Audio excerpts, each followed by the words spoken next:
ਮੇਰੇ ਬਹੁਤ ਹੀ ਸਤਿਕਾਰਯੋਗ ਸਾਥੀਓ, ਬਜ਼ੁਰਗੋ, ਭੈਣੋ, ਬੱਚਿਓ, ਸਾਰਿਆਂ ਨੂੰ ਬਹੁਤ ਬਹੁਤ ਸਤਿਕਾਰ। ਸਤਿ ਸ੍ਰੀ ਅਕਾਲ, ਨਮਸਕਾਰ। ਆਪਾਂ ਸੀਕਰੇਟ ਰਹੱਸ ਦਾ ਅਗਲਾ ਹਿੱਸਾ ਮਸਤਕ ਪ੍ਰਕਿਰਿਆएं ਉਹਦੇ 'ਤੇ ਵਿਚਾਰ ਕਰ ਰਹੇ ਹਾਂ। ਅੱਧਾ ਆਪ ਜੀ ਨੇ ਪਹਿਲਾਂ ਕੱਲ੍ਹ ਸੁਣਿਆ ਹੈ। ਅੱਜ ਆਪਾਂ ਅਗਲੇ ਹਿੱਸੇ 'ਤੇ ਵਿਚਾਰ ਕਰ ਰਹੇ ਹਾਂ। ਬੜੇ ਸੁੰਦਰ ਵਿਚਾਰ ਆ ਰਹੇ ਹਨ, ਸਾਰਿਆਂ ਨੇ ਬੜੇ ਧਿਆਨ ਨਾਲ ਸੁਣਨੇ ਹਨ। ਇਹਦੇ ਵਿੱਚ ਅੱਗੇ ਦੱਸਿਆ ਜਾ ਰਿਹਾ ਹੈ ਕਿ डॉक्टर जोबटाल ਦੇ विचार है कि आपके पास वर्तमान में जो है, जब आप उसके बारे में अलग महसूस करने लगते हैं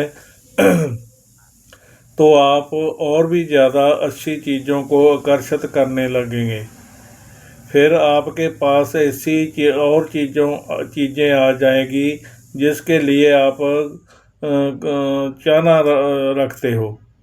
आप चारों ओर देखकर कह सकते हैं, देखिए, मेरे पास वैसी कार नहीं है जैसी मैं चाहता हूँ।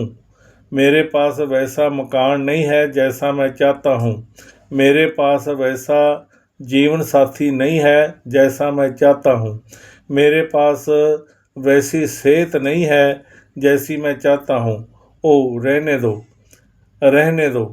ये वे सारी चीज़ें हैं जो आप नहीं चाहते हैं। ये वो चीज़ें जिन्होंने आप नहीं चाहते हैं। उन चीज़ों पर ध्यान केंद्रित करें जो आपके पास पहले से ही है और जिसके लिए आप कृतज्ञ हो, चाहत रखते हो। और हो सकता है कि आप अपनी आँखों के लिए चाहत रखते हो जिनसे आप ये पुस्तक पढ़ रहे हैं। हो सकता है कि आप अपने शानदार कपड़ों के लिए चाहत रखते हो। हाँ, आप किसी दूसरी चीज़ के लिए भी कृतज्ञ हो सकते हो।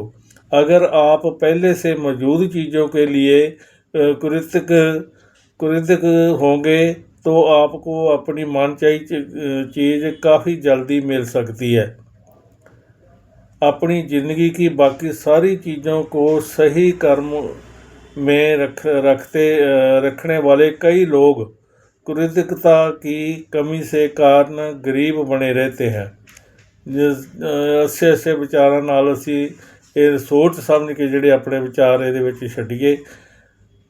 बैलेंस वेटलस ਦੇ विचार है ਅੱਗੇ कि अगर आप अपने पास मौजूद चीज़ों के बारे में कृतज्ञ हो तो आपके पास ज़्यादा चीज़ें आना असंभव है।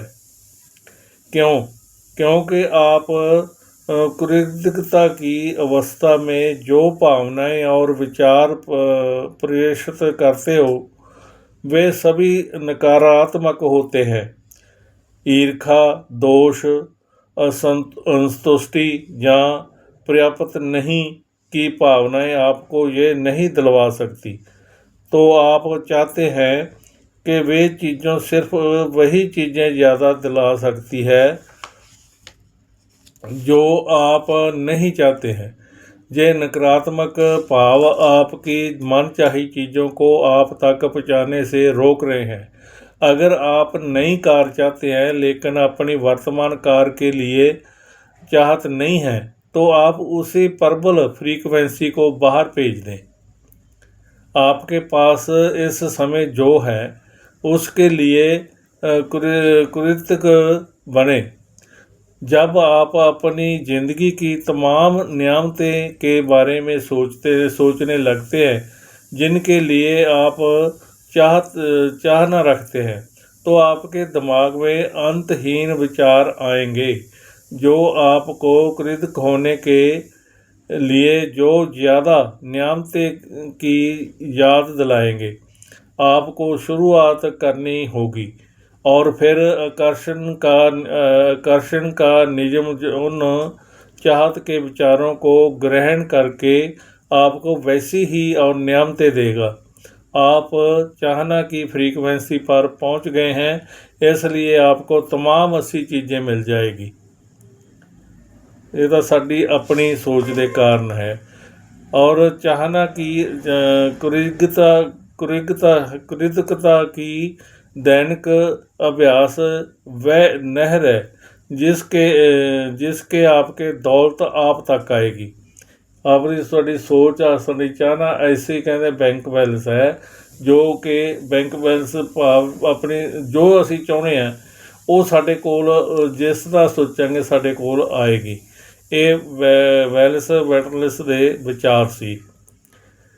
ਲੀ ਬਰੋਅਰ ਜਿਹੜਾ ਵੈਲਥ ਟ੍ਰੇਨਰ ਔਰ ਵਿਸ਼ੇਸ਼ਕ ਲੇਖਕ ਤਥਾ शिक्षक है, ये भी अपने सुंदर विचार दे रहा है कि मैं सोचता हूँ कि हर किसी की ज़िंदगी में ऐसा समा आता है जब वह कहता है कि परिस्थितियाँ ठीक नहीं हैं, जहाँ स्थितियाँ बिगड़ रही है।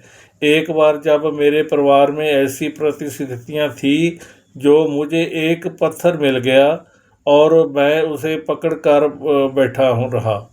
मैंने उस पत्थर को अपनी जेब में रख लिया और कहा, जब भी मैं इस पत्थर को छोड़ूंगा तो हर बार मैं किसी ऐसी चीज़ को याद करूंगा जिसके लिए मैं चाहना रखता हूँ।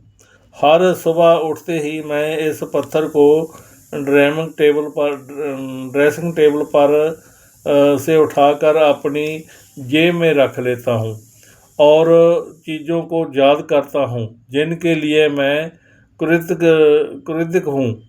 रात को मैं क्या करता हूँ, अपनी जेब खाली करते समय यह मुझे यहाँ मिल जाता है।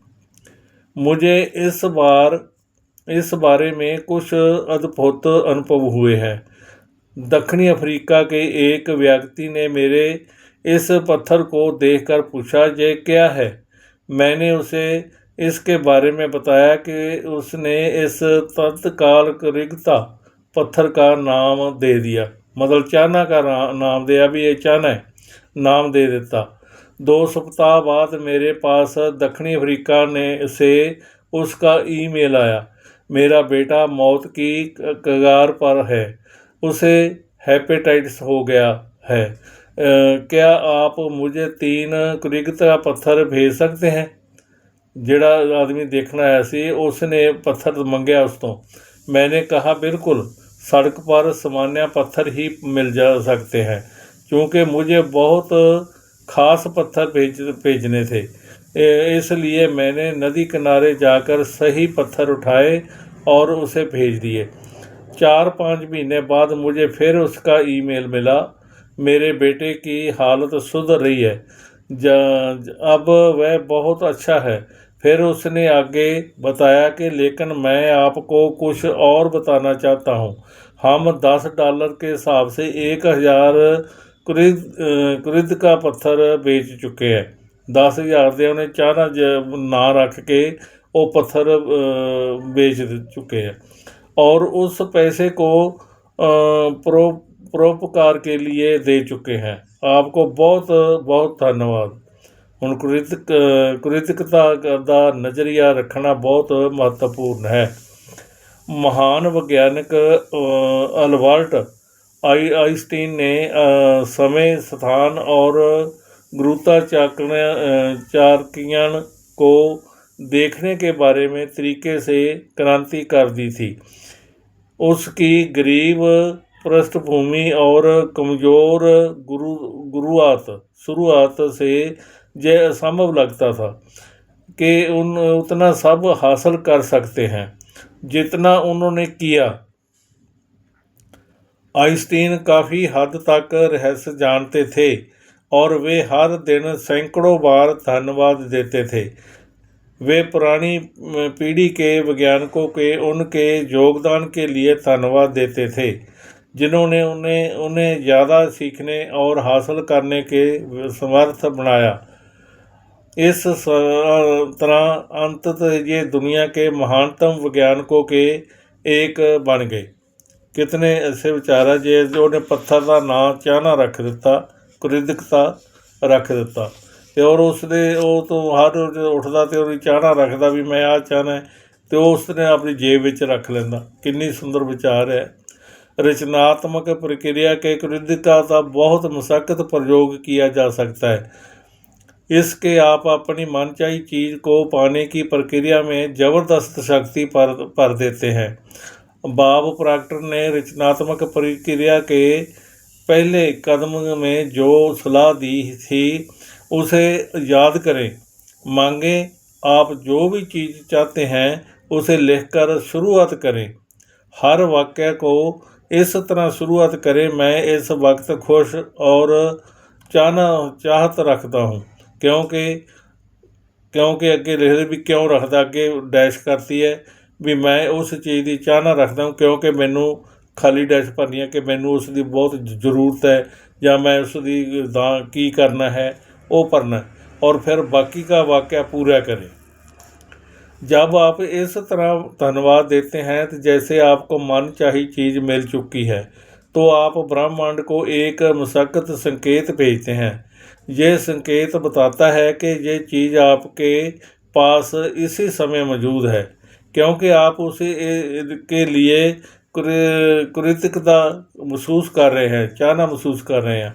हर सुबह बिस्तर छोड़ने से पहले नए महान दिन के लिए चाहना की भावनाएं महसूस करने की आदत डालें, जैसे आपकी मनचाही चीज़ आपको मिल चुकी है।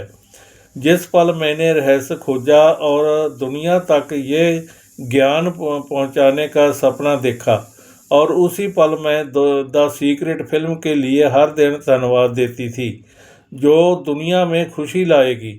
मुझे ज़रा भी अंदाज़ा नहीं था कि हम इस ज्ञान को पर्दे पर कैसे ला पाएंगे, लेकिन मुझे पूरा भरोसा था कि रास्ता अपने आप आकर्षित होकर हमारे पास चला आएगा। मैं अपना पूरा ध्यान परिणाम पर केंद्रित करती रही। मैंने चाहना की गहरी भावनाएं महसूस की जब वह मेरे अस्तित्व की अवस्था बन गई। जो बांध के गेट खुल गए और हमारे जीवन में जादू की तरह बाढ़ आ गई। मैं द सीक्रेट दी शानदार टीम के लिए आज भी चाहना रखते हूँ, कृतज्ञ हूँ, और कृतज्ञता की मेरी गहरी दिली भावना आज भी कायम है। हम ऐसी टीम बन चुके हैं जो हर पल चाहना से थिरकती है और हमारी ਜੀਵਨ ਸ਼ੈਲੀ ਬਣ ਚੁੱਕੀ ਹੈ। ਕਿੰਨੇ ਵਧੀਆ ਵਿਚਾਰ ਹੈ ਕਿ ਅਸੀਂ ਇਸ ਤਰ੍ਹਾਂ ਜੇਕਰ ਸੋਚ ਕੇ ਆਪਣੀ ਐਸੀ ਚਾਹਨਾ ਬਣਾ ਕੇ ਉਹਦੇ ਅੱਗੇ ਵਧਦੇ ਹਾਂ ਅਤੇ ਸਾਰੇ ਉਹ ਚੀਜ਼ ਹਾਸਲ ਕਰਨ ਲਈ ਅਸੀਂ ਇਹ ਯਤਨ ਕਰਨਾ, ਅਸੀਂ ਉਹ ਚੀਜ਼ ਪਾਈਏ, ਪਾ ਕੇ ਅਤੇ ਫਿਰ ਸਾਧ ਤਾਂ ਲੇਕਿਨ ਸਾਨੂੰ ਉਹਦੇ ਵਿਚਾਰਾਂ ਦੇ ਮੁਤਾਬਕ ਚੱਲਣਾ ਪਏਗਾ। ਜਿਵੇਂ ਅਸੀਂ ਜੋ ਵੀ ਦੁਨੀਆ ਦੀ ਜਿਹੜੀ ਚੀਜ਼ ਵੀ ਅਸੀਂ ਪ੍ਰਾਪਤ ਕਰਨੀ ਹੈ ਉਹਦਾ ਅਸੀਂ ਚਾਹਨਾ ਰੱਖ ਕੇ ਅਸੀਂ ਉਹਦੇ 'ਤੇ ਵਿਚਾਰ ਕਰਦੇ ਰਹਿਣਾ ਅਤੇ ਫਿਰ ਤਾਂ ਕਿ ਸਾਨੂੰ ਉਹ ਮਿਲ ਸਕੇ। ਬਸ ਇਹ ਜਿਹੜਾ ਸਬਜੈਕਟ ਪੂਰਾ ਹੋਇਆ ਅੱਜ। ਕੱਲ੍ਹ ਨੂੰ ਆਪਾਂ ਜਿਹੜਾ ਮਾਨਸਿਕ ਤਸਵੀਰ ਦੇਖਣੇ ਕੀ ਮੁਸ਼ੱਕਤ ਪ੍ਰਕਿਰਿਆ ਉਸ 'ਤੇ ਵਿਚਾਰ ਕਰਾਂਗੇ। ਅਤੇ ਆਪ ਜੀ ਦਾ ਬਹੁਤ ਬਹੁਤ ਧੰਨਵਾਦ ਅਤੇ ਇਸ ਦਾ ਜਿਹੜਾ ਹੈ ਸ਼ੁਕਰੀਆ ਹੈ ਆਪ ਜੀ ਦਾ।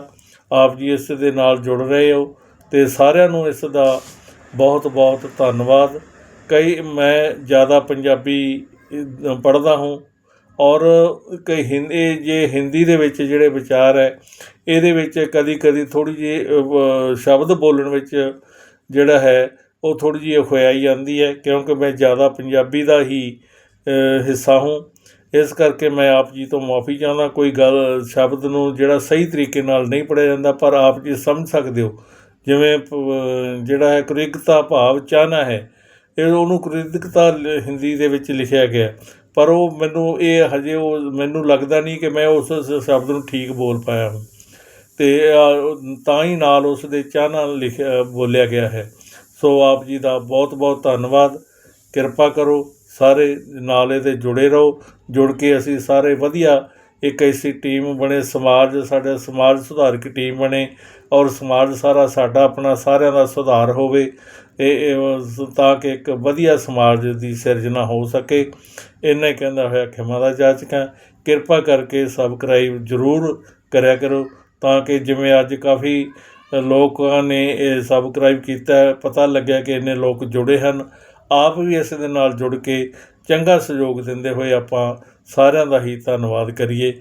ਇੰਨੇ ਕਹਿੰਦਾ ਹੋਇਆ ਸਾਰਿਆਂ ਨੂੰ ਸਤਿ ਸ੍ਰੀ ਅਕਾਲ, ਨਮਸਕਾਰ।